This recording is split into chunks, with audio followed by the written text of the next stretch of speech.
here. Let's go back.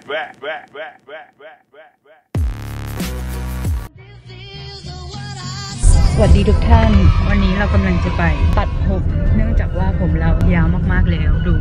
นี่คือไม่ได้ตัดผมไม่ได้ทำผมไม่ได้ทำอะไรเลยตั้งแต่คลิปล่าสุดที่พาไปร้านทำผมที่เกาหลีมาเพราะว่าไม่รู้ว่าจะไปตัดที่ไหนดีที่ไทยแต่ว่าหลังจากการรีเสิร์ชข้อมูลมาอย่างหนักหน่วงแล้วเราก็คิดว่าร้านนี้น่าจะโอเคเราก็เลยจะไปกันวันนี้มีสารถีแต่เราจะเซ็นเซอร์ให้นางเพราะว่านางบอกว่านางไม่โอเคในวันนี้มีแต่คนคิดถึงป้าฝากเบอร์โทรไว้มีนี่มาด้วยดูวัน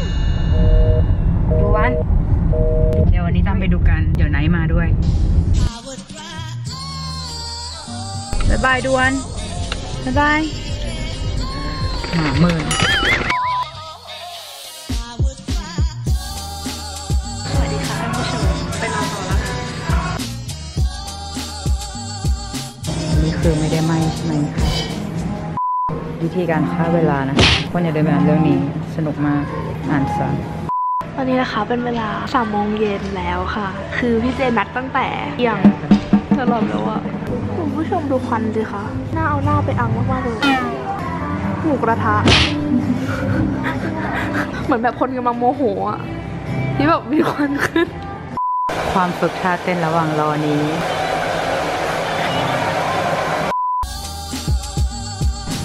HOT หรือเปล่าคะ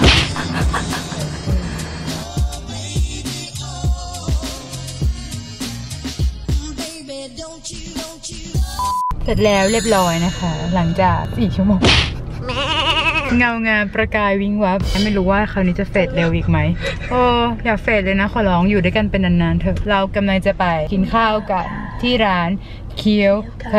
ก็ตอนนี้รถติดมากๆนะคะรถติดนะคะคือคิริมาคิดาคิริ엄청 많이 막혀요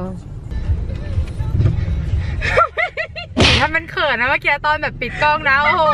นึกว่าจะไปประกวดโปรดิวเดี๋ยวจบไปประกวดโปรดิวซีซั่น8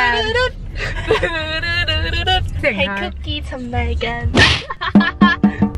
ได้เป็นยูนิตย่อยนะคะ AKB แล้วมี BNK แล้วของนายจะอยู่ที่ LKB ค่ะลาดกระบังขอโทษแฟนคลับ AKB ด้วยนะ AKB และ BNK ทั้งหมดนะคะขอโทษด้วยนะคะ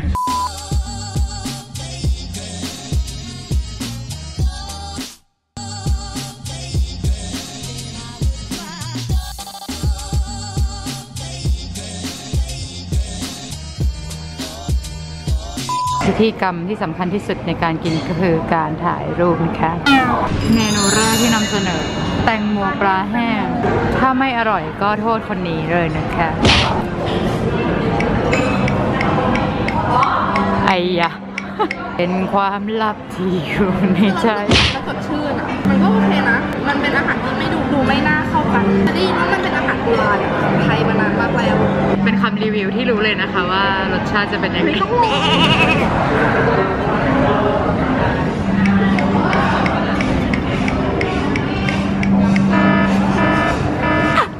มันไม่แย่นะมันแค่แบบมันเอามารวมกันได้ด้วยเหรอเหมือนอาหารญี่ปุ่นนะเป็นเหมือนอาหารญี่ปุ่นนะไม่แย่แต่หน้าแย่หรอไม่แย่จริงแต่ว่ามันแปลกเฉยๆอะเหมือนมันไม่เคยกินแตงโมกับอาหารคาวเห็นด้วยค่ะหมูโชว์ไม่ใช่หมูโชว์หมายถึงว่าไม่ใช่หมูโคลกมันคืออะไรหมูสักอย่างหมู3 ชั้นทอดกับอร่อยเจียวปูเวรี่น่ากินนะได้ยินเสียงไหมกรุบมากๆนะคะกรุบว้าวคือมันทอดแตกมากเลยอ่ะมันแบบเป็นชิ้นๆอ่ะ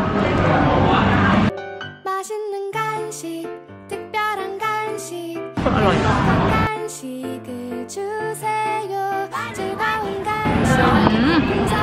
ฟันปู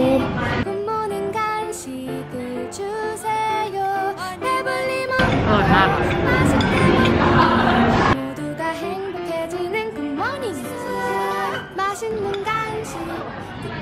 ไม่ต้องพูดเยอะกินอย่างต่อเนื่องพอ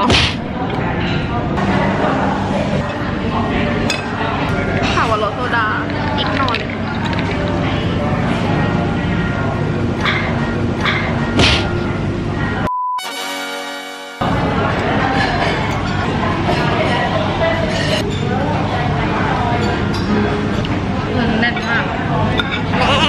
เผ็ด แบบข้นหลักเลย ปูเรียกว่าอะไรปูสับไม่รู้ เปรี้ยว ใช่ปูเรียกว่าเพลซึ่งมันจะเป็นเหมือนคำว่า หมา เพราะฉะนั้นเวลาว่าคุณปูมันจะเทสสับแต่ว่าต้องสะกดให้ถูกเพราะว่าถ้าสะกดผิดก็จะกลายเป็น เนื้อหมา ข้าวเปล่าหรืออะไรข้าวเปล่าผักอีพับกิบผักถ้าข้าวสวยพูดว่าอย่างเงี้ยเรียกว่าคงกิบผักคงกิบผักส่วนไข่เจียวเรียกว่าอะไรที่จริงแล้วประเทศอื่นไม่มีไข่เจียวกันเลย ไม่แต่ไข่ดาววะ ก็ไข่ดาวเรียกว่าเครันฟราย อะไร แต่ไม่มีใครกินไข่เจียวมะพร้าวก็เรียกว่า คูคู ใช่ก็ทับศัพท์เรียกว่าโคโคนัทจูสสึก็คือพวกน้ำผลไม้ทั้งหลายมาจากคำว่าจูสก็เรียกว่าโคโคนัทจูสคนเยอะมากเลยอ่ะตอนนี้ก็กำลังจะ6 โมงคนเริ่มเยอะแบบเริ่มจะเต็มวันนี้วัน วันเสาร์อะไรคะ นึกว่าจะได้แบบวันเสาร์สีม่วงแล้ววันเสาร์เรียกอะไรเดี๋ยววีคเอนด์ ชูใหม่ ชูไมคำว่าชูแปลว่าสัปดาห์คำว่าไมแปลว่าสิ้นสุดแบบสุดท้ายที่เราชูไมก็คือเป็นสุดสัปดาห์อย่างถ้าเดือนคือวอยไมก็คือสิ้นเดือนแบบปลายเดือน อุ้ยปากเลอะต้องทำยังไงคะ ขอทิชชู่ค่ะ ขอทิชชู่ พยายามเข้าบทเรียนขนาดนี้ทิชชู่เลย รูจี แล้วที่จริงแล้วทิชชู่คือฮิวจีแต่ว่าตามร้านอาหารนะถ้าของฮิวจีเขาจะงงๆมันทำให้นึกถึงทิชชู่แบบทิชชู่ม้วนมั้งเรียกว่าทิชชู่เลยบางทีพนักงานเข้าใจมากกว่าเขามาขอคืออะไร จูเซล จุดเซลในคุณไม่อยากได้อะไรก็พูดชื่อสิ่งนั้นๆแล้วก็ตามด้วยจุดเซล ทนจูเซล คนตอนนี้กลับมาบ้านเรียบร้อยแล้ว วันนี้จะมาเล่าสตอรี่ไทม์ให้ฟังกัน เพราะว่าช่วงนี้มันมีคอนเสิร์ตเยอะใช่ปะแล้วก็ไม่นานมานี้เพื่อนเราก็เพิ่งโดนโกงบัตรไปวันนี้เราก็เลยจะมาเล่าสตอรี่ไทม์กันซึ่งเป็นสตอรี่ที่ไหนก็ไม่เคยได้ยินเหมือนกันคือมาเล่าไว้แบบเผื่อว่าช่วงนี้แบบมีการซื้อบัตรต่อจากคนอื่นหรือว่าอยากจะไปเกาหลีไปซื้อบัตรต่อจากคนเกาหลีหรือคนอะไรก็ตามคือคนในโลกนี้มันก็มีคนไม่ดีอยู่ทุกประเทศเลยมาเล่าให้ฟังไว้เป็นอุทาหรณ์สอนใจเรื่องมันก็มีอยู่ว่าเคยโดนโกงที่เกาหลีโดยคนเกาหลีตอนประมาณปี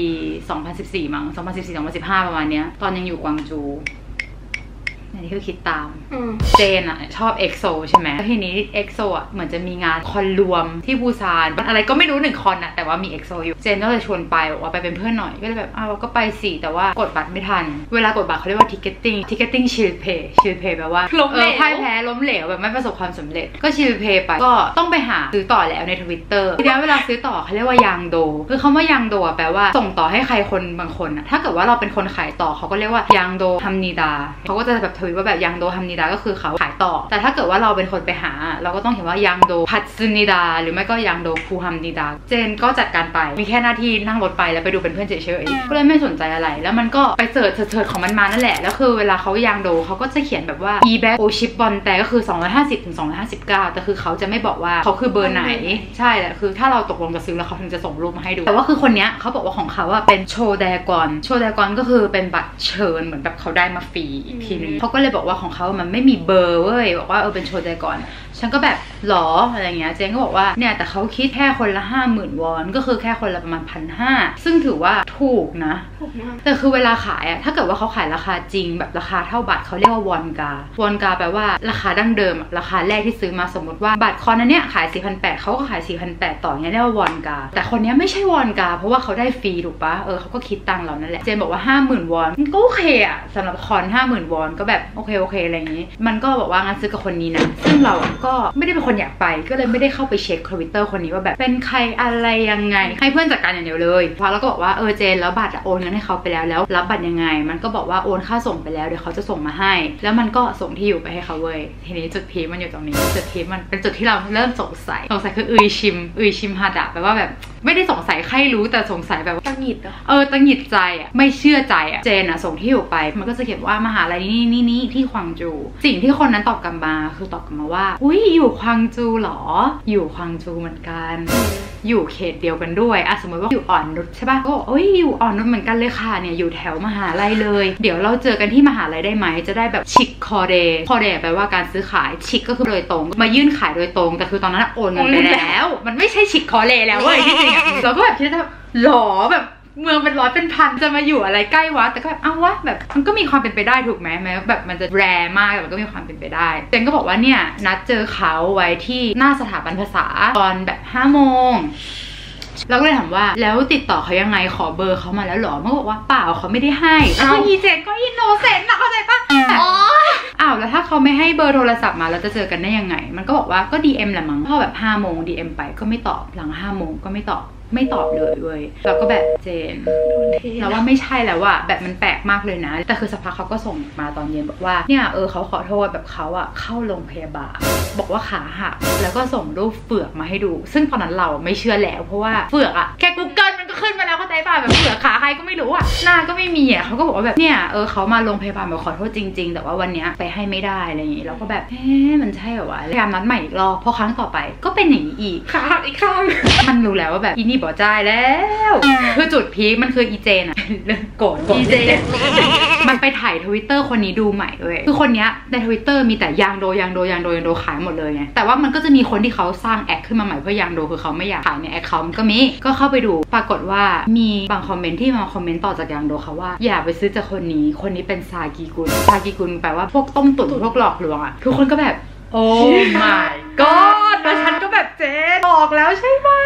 โดนแล้วแน่ๆเลยแบบโดนแล้วแน่ๆแบบถ้ามีคนมาคอมเมนต์อย่างเงี้ยมันแบบ100%ชัวร์แล้วคือตอนนั้นอะเจนก็แบบว่าไม่รู้จะทำยังไงก็ส่งไปถามเขาบอกว่าเมื่อไหร่จะส่งอะไรเงี้ยเขาก็ไม่ตอบเลยเงียบเลยตอนนั้นอะเรามีแอคที่เราอะไว้แปลข่าวคนฟอลเรามีอยู่จำนวนหนึ่งก็รู้สึกว่าไม่ได้อยากเอามาแฉอะไรเงี้ยแต่คือกลัวว่าจะมีคนไทยเหมือนกันหรือว่าฝรั่งอะไรเงี้ยที่ไปซื้อหรือคนเกาหลีก็ตามที่ไปซื้อแบบนี้อีกกับคนนี้อีกอะไม่อยากให้คนอื่นมาโดนแบบเราใช่ปะเราอะก็เลยวิดว่าคนชื่อนี้เลขบัญชีนี้แอคนี้อย่าไปซื้อเพราะเขาหลอกถึงตอนแรกเขาจะไม่ให้ชื่อมาแต่เวลาโอนก็ขึ้นอยู่ดีถูกปะแล้วก็พิมพ์เวอร์ชันไทยอังกฤษเกาหลีแล้วคือตอนแรกกะว่าถ้ามันหนักกว่านี้นี่จะเรียกเพื่อนในทุกคนเนี่ยทุกภาษาบนโลกใบนี้จะแปลหมดเลยตอนแรกแบบโมโหมากเลยแล้วก็แบบแกคิดดูในทุนมีตั้งแบบกี่ประเทศอุรุกวัยปากีสถานพวกสถานนี่มีหมดเลยบอกเลยว่าแบบสเปนแบบลาตินอเมริกาใต้ทั้งหมดนี่แบบมีหมดสเต็ปแรกคือไม่อยากให้ใครโดนแบบตัวเองพิมพ์เสร็จปุ๊บโอ้โหยิ่งกว่าได้ผลทักมาทันทีเลยทักมาแบบว่าเพราะว่าคุณคนเดียวอะคนทั้งโลกอะคิดว่าฉันอะเป็นคนขี้โกงเราก็แบบก็แกเป็นคนโกงอะก็มันจะไม่โกงได้ไงในเมื่อถ้าเกิดว่าแบบบริสุทธิ์ใจอะทำไมต้องไม่ตอบเขาก็บอกว่าเนี่ยให้ลบลงถ้าเกิดว่าเราไม่ลบอะเขาจะไม่ส่งให้เราเว้ยก็มันไม่ส่งเลยตั้งแต่แรกแล้วก็แบบว่าเราไม่อยากได้บัตรแล้วแบบเอาเงินคืนมาอะไรเงี้ยเขาบอกว่าก็ลบก่อนถ้าไม่ลบอะก็แบบอันยองเคเซโยเว้ยอันยองเคเซโยแบบบายแบบลาก่อนอะไรอย่างงี้เว้ยเราก็แบบอะไรวะแต่คือตอนนั้นเราก็เลยโอเคงั้นเราอะจะยอมลบแต่ว่าภายในวันเสาร์ต้องโอนเงินมาคืนเราถ้าไม่โอนคืนมาเราจะไปแจ้งตำรวจเขาบอกว่าโอเคเราก็เลยลบคือตอนนั้นไม่อยากลบเลยรู้ว่าการลบอะคือทำผิดแบบเหมือนแบบอ่อนข้อให้มันอะไรเงี้ยไม่ควรจะลบใช่ปะเขายอมให้เบอร์มือถือเขามาเว้ยเหมือนเขาแบบพยายามจะแบบโชว์ความเชื่อใจให้เราเลยว่าใจเราได้นะเราให้เบอร์มือถือแต่คือโทรไปไม่เคยรับเลยแต่ตอนนั้นก็แบบเอาวะเผื่อได้เงินคืนอะไรเงี้ยก็เลยลบเสาร์เช้าก็ไม่โอนเสาร์เที่ยงก็ไม่โอนเสาร์บ่ายก็ไม่โอนส่งไปก็ไม่ตอบแล้วเขาก็ส่งบอกว่าเนี่ยเขาอะตอนเนี้ยโอนให้ไม่ได้คือเกาหลีเวลาโอนเงินอะมันไม่ได้โอนง่ายๆแบบจะได้แบงกิ้งไทยมันจะมีใบหนึ่งที่เป็นรหัสสมมติว่าเคยเห็นที่นี่ใช่ปะเบอร์1ต้องกรอกเบอร์อะไรบ้างเบอร์2ต้องกรอกเบอร์อะไรหลายขั้นตอนมากคือแบบถ้าไม่มีใบเนี้ยโอนไม่ได้เขาบอกว่าเขาอะไม่ได้พกใบนี้ออกมาพรุ่งนี้โอนให้แน่ๆเจนก็เริ่มโมโหแล้วเจนบอกว่าภายในวันอาทิตย์10 โมงถ้าภายในวันอาทิตย์10 โมงไม่โอนมาจะไม่อยู่เฉยๆแล้วนะเขาก็แบบโอเควันอาทิตย์10 โมงโอ้โหตั้งแต่9 โมงนั่งจ้องมือถือกันอย่างเงี้ยเมื่อไหร่จะเด้งเพราะมันมีแอป notify ว่ามีใครโอนเงินเข้ามาไม่มีอะไรเกิดขึ้นเลยแล้วเราก็แบบเจนไม่ไหวแล้วเราบอกว่าเจนไปแจ้งความกันเถอะแล้วคือเราอะก็เลยส่งไปถามเพื่อนเกาหลีเราคนนึงซึ่งน้องคนนี้ก็เป็นพวกแบบไม่ยอมคนเหมือนเขาบอกว่าเขาอะเคยโดนโกงเหมือนกันในเว็บชุมโกนาราชุมโกแปลว่ามือ2นาราแปลว่าประเทศเว็บนี้มันจะเป็นเว็บที่แบบคนเอาของมือ2มาปล่อยขายอะเหมือนพวก Craigslist อะไรแบบเนี้ยช่วงนั้น New Balance กำลังฮิตอีน้องก็ไปซื้อ New Balance มาจากในชุมโกนาราแล้วปรากฏว่าโดนโกงก็เลยไปแจ้งความนะก็บอกมาว่าอันนี้สเต็ปมันเป็นอย่างนี้ตอนแจ้งความไปเสร็จแล้วอะมันจะมีเหมือนตำรวจอะไปติดต่อกับคนนั้นเว้ยทำให้เขารู้ว่าเฮ้ยแม่งแจ้งความจริงเพราะว่าเขามีข้อมูลจากบัญชีใช่ถึงขั้นสเต็ปนั้นปุ๊บอะคนนั้นก็รีบโอนเงินกลับมาเลยเพราะรู้แล้วว่าเราเอาจริงเพราะว่าคนส่วนมากอะจะชอบคิดว่าเงินแค่50,000 วอน1,500เองแบบช่างแม่งเหอะอะไรเงี้ยแต่น้องเขาบอกว่าแบบเฮ้ยยอมไม่ได้นะแบบต้องไปเฮ้ยเจนยอมไม่ได้แบบไปเฮ้ยถึงเงินแค่นี้แบบมันไม่โอเคนะเว้ยอะไรเงี้ยเจนเป็นไงร้องไห้เจนร้องไห้เว้ยเจนแบบ ไม่ไปไม่ได้หรออะไรเงี้ยแล้วก็ถามว่าทำไมอ่ะกลัวอะไรบอกว่ากลัวแบบไม่อยากไปสถานีตำรวจหรอเดี๋ยวเราไปด้วยไงเลยบอกว่าเปล่ากลัวว่าแบบจะโดนทุนว้าวเว้ยทำไมงงปะคือเราเป็นเด็กทุนใช่ปะมันกลัวว่าแบบ discredit ตัวเองเพราะว่าไปโรงพักแต่ประเด็นเข้าใจปะว่าคนประเทศเขามาหลอกเราอะไม่ใช่เราไปหลอกใช่เราก็เลยแบบมันไม่ make sense เลยอะเจนจะกลัวทำไมแล้วแบบเจนก็ร้องไห้เพื่อนร้องไห้ก็ใจอ่อนใช่ปะก็ไม่อะไรแต่วันรุ่งขึ้นก็ส่งไปหาอีกเมื่อไหร่จะคืนอะไรเงี้ยจะไปแจ้งตำรวจแล้วเขาอะก็พิมพ์กับว่าถ้าไปแจ้งตำรวจอะเขาก็จะไม่คืนแล้วเขาแบบว่าคือรอมซูโกฮาเซลเขาพิมพ์ใส่เราเว้ยซูโกฮาเซลมันเป็นคำที่แบบไว้พูดกับพนักงานเซเว่นอย่างเงี้ยแบบเหมือนเป็นการให้กำลังใจว่าเหนื่อยหน่อยนะแต่คำเนี้ยมันเหมือนเป็นคำบอกลาด้วยอะแล้วเหมือนเขาพูดเหมือนตบหน้าเราว่าแบบเหนื่อยหน่อยนะแต่แบบถ้าแกไปแจ้งตำรวจฉันก็ไม่คืนเงินแกแล้วคือตอนนั้นเราแบบปีมากแล้วคือแบบไปข้างห้องเจนมันส่งมาว่าซูโกฮาเซโยไม่ยอมแล้วไปเดี๋ยวนี้ไปโรงพักแล้วคือวันนั้นก็แบบไปโรงพักเลยวันจันทร์ก็ไปแล้วแบบพี่มก็ไปเป็นเพื่อนด้วยรวมแก๊งดาวโรงพักเรียกว่าคยองไชซอก็จะมีตึกแรกก่อนเป็นตึกที่เหมือนเวลคัมแบบเหมือนไปสนิกลางสภาพแบบไปสนิกลางก็จะมีแบบเป็นหน้าต่างเลยไปบอกเขาว่าเนี่ยโดนหลอกซากิหรือถังเฮสโซยซากิหรือถังฮาดะแปลว่าแบบโดนหลอกเขาก็เลยแบบให้เป็นแบบฟอร์มรายละเอียดข้อมูลเราข้างล่างก็เหมือนเขียนให้เล่าเรื่องก็เหมือนเวลารถชนอะไรอย่างงี้ป้าที่เขาจะแบบให้ไปเขียนที่โรงพักอะไรเงี้ยก็ช่วยกันเขียนก็ให้เจนเป็นคนเขียนแต่เราก็ช่วยบอกว่าเขียนว่าอะไรบ้างเสร็จปุ๊บเขาก็จะมีให้กดปุ่มแบบกดเลขคิวแล้วก็เอาไปยื่นเว้ยไปซะดีแล้วพอยื่นเสร็จเขาก็บอกว่าโอเคเดี๋ยวไปที่แผนกไซเบอร์เราก็แบบแผนกไซเบอร์อะไรวะคือมันมีตึกหนึ่งเว้ยจะแยกเป็นเหมือนตึกที่ตำรวจจริงๆอยู่ไม่ใช่ตำรวจที่เป็นเจ้าหน้าที่แบบดูแลทางด้านธุรการแบบ the real ตำรวจแล้วคือตึกนั้นก็จะแบบมืดๆแบบเป็นตึกเก่าๆหน่อยเหมือนในหนังเลยแบบเป็นแบบตำรวจที่ไม่ได้แต่งตัวเป็นตำรวจเป็นเหมือนนักสืบอะไรอย่างเงี้ยก็จะเป็นห้องเป็นห้องกว้างๆ1ห้องแล้วก็จะมีโต๊ะเหมือนห้องพักครูมีประมาณ 5-6 โต๊ะแล้วก็เป็นตำรวจนั่งอยู่หมดเลยตำรวจก็แบบน่ากลัวมากแบบแมนๆแบบล่ำๆอย่างเงี้ยแล้วก็แรกก็กลัวแล้วคือด้วยความที่เป็นดาวเหมือนเขาก็ใจดีด้วยหน่อยเหมือนเขาก็เห็นใจก็เอาใบไปยื่นให้เขาแล้วเขาก็ถามว่าแบบเกิดอะไรขึ้นก็เล่าให้เขาฟังเป็นสเต็ปแล้วก็โชคดีนิดนึงที่ว่ากรอกข้อมูลได้หมดเลยแบบเบอร์โทรศัพท์เลขที่บัญชีชื่อใช่ไหมกรอกได้หมดเลยตำรวจก็บอกว่าเนี่ยมันมีเว็บหนึ่งไม่ใช่เว็บของทางการนะแต่คนเขาสร้างกันขึ้นมาเองชื่อ The Sheet จะเป็นเว็บที่คนที่เคยโดนหลอกมากรอกประวัติคนที่หลอกคนอื่นเลยพอเราเข้าไปใช่ปะสมมติเราพิมพ์เบอร์081ตึ๊ดเข้าไปปุ๊บมันก็จะขึ้นมาเลยถ้าเกิดว่าคนนี้เคยมีประวัติสมมติขึ้นมาว่าไนท์เบอร์โทรศัพท์นี้โกงคอนเสิร์ตซุปเปอร์จูเนียร์ไป300,000 วอนเนี้ยก็จะขึ้นมาใช่ปะแล้วตำรวจก็บอกว่าไหนเราลองมาแบบเสิร์ชเบอร์คนนี้กันโอ้โหกด enter แล้วประมาณ8 รายการเยอะมากแล้วคือคำถามแรกที่เราเกิดในใจคือเราถามตำรวจว่ามันมีเยอะขนาดนี้แล้วทำไมคนนี้ไม่โดนจับแต่ทำไมแบบเราไม่ใช่คนแรกแล้วนี่แล้วทำไมคนนี้ไม่โดนจับเขาบอกว่าเพราะว่า1เลยนะคนส่วนมากปล่อยรู้สึกว่าเงินน้อยรู้สึกว่าเสียเวลาต้องมาแจ้งตำรวจไม่รู้อีกว่าโปรเซสจะเป็นยังไงบ้างคือคุณตำรวจก็ปลอบใจแบบไม่เป็นไรหรอกเขาก็พิมพ์ข้อมูลลงไปให้แบบดำเนินคดีให้เรียบร้อยเสร็จไฮเทคมากเว้ยไม่ต้องมีใบอะไรกลับมาเลยนะเป็นเมสเสจส่งเข้ามือถือเจนมาว่าช็อปซูคือแบบรับเรื่องเสร็จเรียบร้อยแล้วแบบเบอร์คดีเบอร์นี้อะไรอย่างนี้ถ้าเกิดว่ามีอะไรคืบหน้าเขาจะติดต่อเจนมาปั๊บรู้สึกว่าแคนนี้ต้องชำระ6 ซูแปลว่าล้างแคนทุกคนสิ่งที่ฉันจะทำสิ่งแรกคือฉันแคปหน้าจอมือถืออีเจนแล้วส่งไปหาคนนั้นใน DM แล้วเขียนว่าคือรอมซูโกฮาเซโย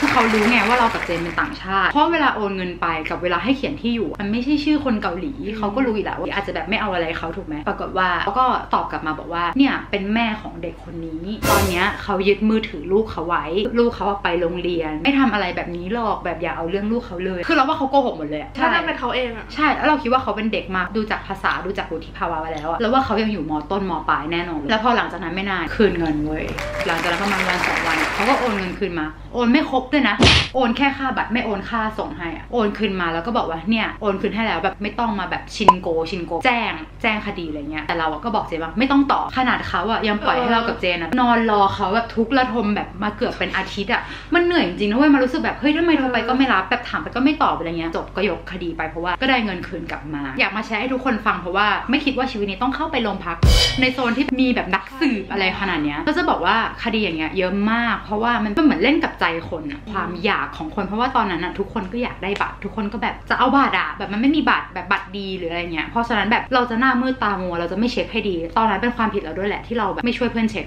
เราปล่อยให้เพื่อนทำเองหมดเลยเพราะเจไม่เป็นไรนะฟังไม่ออกด้วยแนะนำว่าให้เช็คก่อนลองเสิร์ชดูในไทม์ไลน์เขาว่าเขาขายบัตรอะไรมาแล้วบ้างแล้วมันมีคนเคยซื้อกับเขาหรือว่ามีคนเคยเมนชั่นมาว่าเขาหรือเปล่าหรือว่าแอปนี้เพิ่งเปิดมาเมื่อวานอะไรที่มันไม่น่าเชื่อถือก็อย่า ก็อย่าแล้วก็อย่างนึงก็คือต้องให้เขาถ่ายรูปบัตรมาให้ดูนะคือบางคนอะไม่ยอมส่งรูปบัตรมาให้ดูต้องใช้วิจารณญาณสุดๆเลยอะไม่สามารถแนะนำได้เลยว่าการซื้อของต่อจากใครในอินเทอร์เน็ตมีวิธีดูแบบไหนการซื้อบัตรต่อแบบนี้บอกไม่ได้เลยมันเสียสุขภาพจิตอะแทนที่เราจะได้ไปแบบดูคอนสวยๆโดนเอายกความหวังมาทิ้งไว้เลย1คือไม่ได้คอน2คือโดน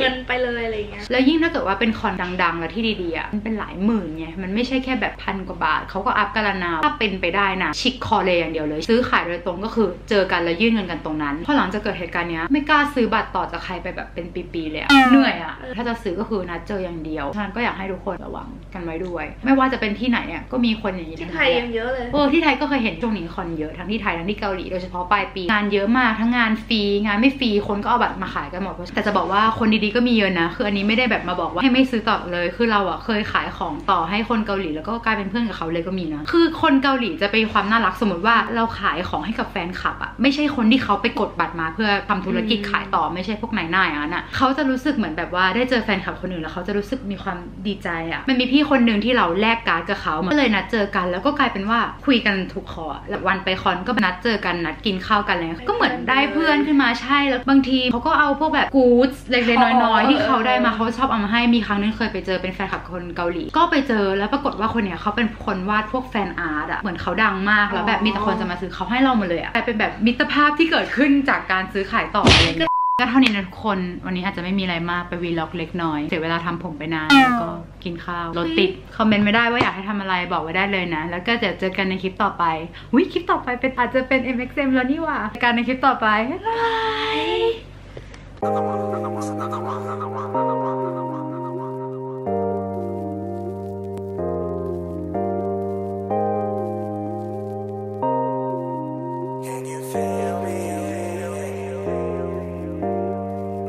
Checking this girl next door when her parents went out. She phone say hey